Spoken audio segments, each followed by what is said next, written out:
টানটা এই দেখো। হ্যালো এভরিওয়ান, তোমরা সকলে কেমন আছো? আশা করছি খুব ভালো আছো। তো এখন বাজে রাত্রি 10টা 5 আর আমি এখন বসেছি মুকুট বানাতে। এই যে ফটোটা দেখছো এটা হচ্ছে রাখি দেবনাথের বৃদ্ধি লুকের ফটো। আর এই যে মুকুটটা পড়ে আছে এটা তো আমার এত চুমু লেগেছে যে মুকুট বানাতে গিয়ে আমি এই মুকুটটাই যদি রিক্রিয়েট না করি তো কি আর মুকুট বানালাম, তাই না? তোমার এত ভালো লেগেছে ডিজাইনটা যেটা রিক্রিয়েট না করে তো পারলামই না। তো সেই জন্য আমি এত রাত্রে বসে গেছি মুকুটটা বানাতে। তো সেই জন্য ভাবলাম তোমাদের সঙ্গে একটা ভিডিও শেয়ার করি। তোমরা যদি ইন্টারেস্টেড হও তো অবশ্যই ভিডিওটা ফুল দেখো, আমি টিউটোরিয়াল শেয়ার করতে চলেছি। তো আমি কিভাবে মুকুট বানাই এবার দেখো। সবার মুকুট বানানোর পদ্ধতি আলাদা আলাদা, যার যেভাবে সুবিধা হয় সেভাবে বানায়। তো আমার যেভাবে সুবিধা হয় আমি সেইভাবে বানাই। তো তোমরা যদি দেখতে ইন্টারেস্টেড হও তো অবশ্যই ভিডিওটা কন্টিনিউ দেখো। তো চলো মুকুটটা রিক্রিয়েট করি। সো এই হচ্ছে একটা পেপার যেটার উপর তোমাদের মন খুশি মতো তোমরা আঁকিবুকি করতে পারবে। কিছু না কিছু তো ডিজাইন রেডি হয়েই যাবে, তাই না? তো মুকুটের শেপে কিছু না কিছু এখানে ডিজাইন আঁকিবুকি করতে হবে, যেটা আমি আঁকিবুকি করবো। তো চলো, এই যে পেপার, প্রথমে এই যেটা মুকুটের মাথার শেপ হয় সেটা আমি রেডি করে নিয়েছি।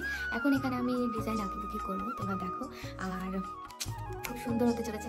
আমি মুকুটের ডিজাইনটা আর্ট করতে বসেই গেছিলাম, তারপর হঠাৎ করে মনে পড়েছে মা যা, এটা কি হলো, আমি তো ভিডিও করতে ভুলেই গেছি।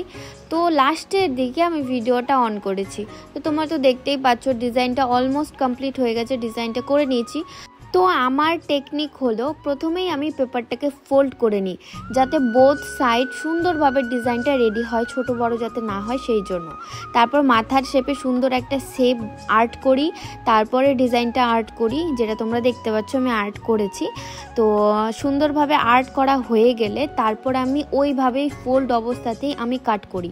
এই ফোল্ড অবস্থাতে কাট করার একটাই সুবিধা যে তোমাকে সেম কাটটা তোমাকে ডবল ডবল করতে হচ্ছে না, একবারই হয়ে যাচ্ছে। তো এটা আমার টেকনিক, আমি এভাবেই করি, আমার এভাবেই সুবিধা হয়। তো দেখছো আমি এভাবেই কাট করে নিচ্ছি। আর যেটা দিয়ে শোলা কাটে সেটা দিয়েই আমি কাট করছি পেপারটাও, কারণ আমার কাঁচির থেকেও এটাতে বেশি সুবিধা হয় আমার মনে হয়। তো সেই জন্য তো এভাবেই তোমরাও কাট করে নেবে তোমরা যারা বানাতে চাইছো। অনেকে তোমরা আমাকে জিজ্ঞেস করেছিলে যে দিদিভাই কিভাবে বানাচ্ছো, সেই জন্য ভাবলাম যে তোমাদের সঙ্গে একটা ভিডিও শেয়ার করি। তো কেটে নেওয়ার পর লুকটা ঠিক এই রকম আসবে, একদম প্রপার মনে হবে মুকুটটাই। তো কিছুই না, জাস্ট সেম প্রসেসে থার্মোকলের ওপর রেখে এটা সেমভাবে থার্মোকলটাকে শেপ দিয়ে কেটে নিতে হবে।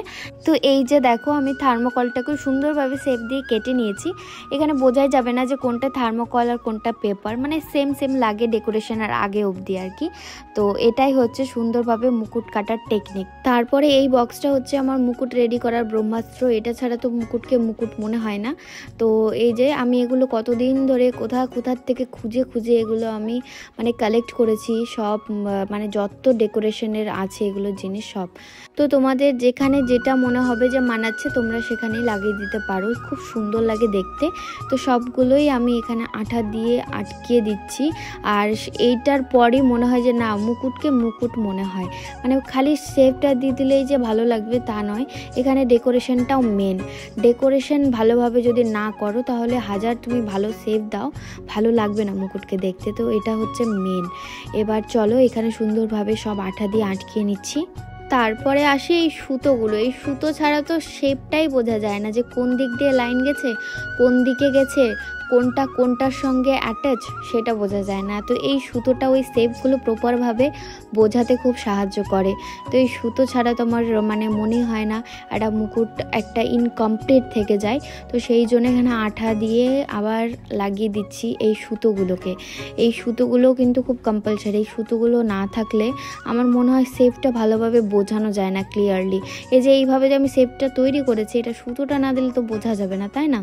তারপর এখানটা একটু খালি খালি লাগছিল, তাই আমি এই যে যেটুকু পার্টটা আবার বেঁচেছে মুকুট বানানোর পরে সেই পার্ট থেকে কেটে ওই জায়গায় লাগিয়ে দিলাম থার্মোকলটা।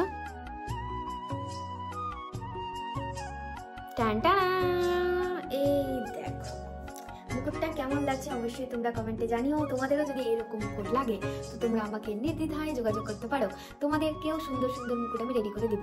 তো এই মুকুটটা কেমন লাগছে কমেন্টে জানিও। তোমরা তো জানোই রাখি দেবনাথে যে মুকুটটা বৃদ্ধিরূপের মুকুটটা ওটাই রিক্রিয়েট করেছি।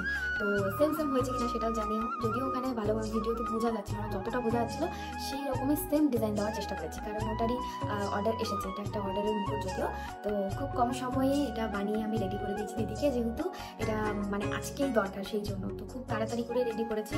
তো কেমন লাগছে অবশ্যই জানিও, আমার তো খুব পছন্দ হয়েছে। এটা একটা ছোট্ট মুকুট, মানে নর্মাল সাইজের না এটা, যদিও তোমরা দেখে নিশ্চয়ই বুঝতেই পারছো। এটা এই যে এটা গায়ে হলুদ বা বৃদ্ধি লুকের জন্য একদম পারফেক্ট একটা মুকুট। তো দেখো, তো তোমাদের আজকের ভিডিওটা কেমন লাগলো অবশ্যই তোমরা জানিও। যতটুকু দেখানো যায় আমি পুরো দেখানোর চেষ্টা করেছি। তোমরা আরও ডিটেলসে যদি ভিডিও চাও মুকুট বানানো, তাহলে নেক্সট টাইম তোমরা কমেন্ট করবে, নেক্সট টাইম আমি আরও ডিটেলসে ভিডিও দেওয়ার চেষ্টা করবো। যেহেতু আমি একা ভিডিও, মানে কি বলবো, একা মুকুট বানাই, একাই ভিডিও করি, তো সেই জন্য কিছু কিছু জিনিস আমি মানে দেখাতে পারিনি ভিডিওতে। তো তোমরা যদি পুরো ডিটেলসে চাও তাহলে সেই রকমই সেট আপ করে ভিডিও বানাতে বসবো, মানে মুকুট বানাতে বসবো আর ভিডিওটাও করবো। তো চলো, তোমরা আজকের ভিডিওটা কেমন লাগলো অবশ্যই জানিও, আর মুকুট লাগলে তো অবশ্যই অর্ডার করি। তো চলো,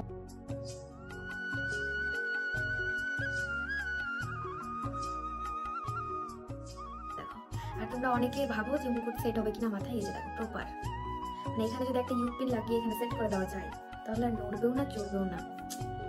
চলো, টাটা, থ্যাঙ্কস ফর ওয়াচিং। রঞ্জনাদি মুকুটটা অর্ডার করেছিল, তো রেডি করেই তড়িঘড়ি চলে গেলাম মুকুটটা ডেলিভারি দিতে। গিয়ে দেখি মডেল রেডি, শুধু মুকুটটার জন্যই ওয়েট করছিল। তো দিদিকে বললাম একটু মাথায় লাগিয়ে দাও, একটু একটা ফটো ভিডিও নিয়ে যাই। তো এই দেখো কেমন লাগছে মাথায় অবশ্যই জানিও। সো চলো, টাটা।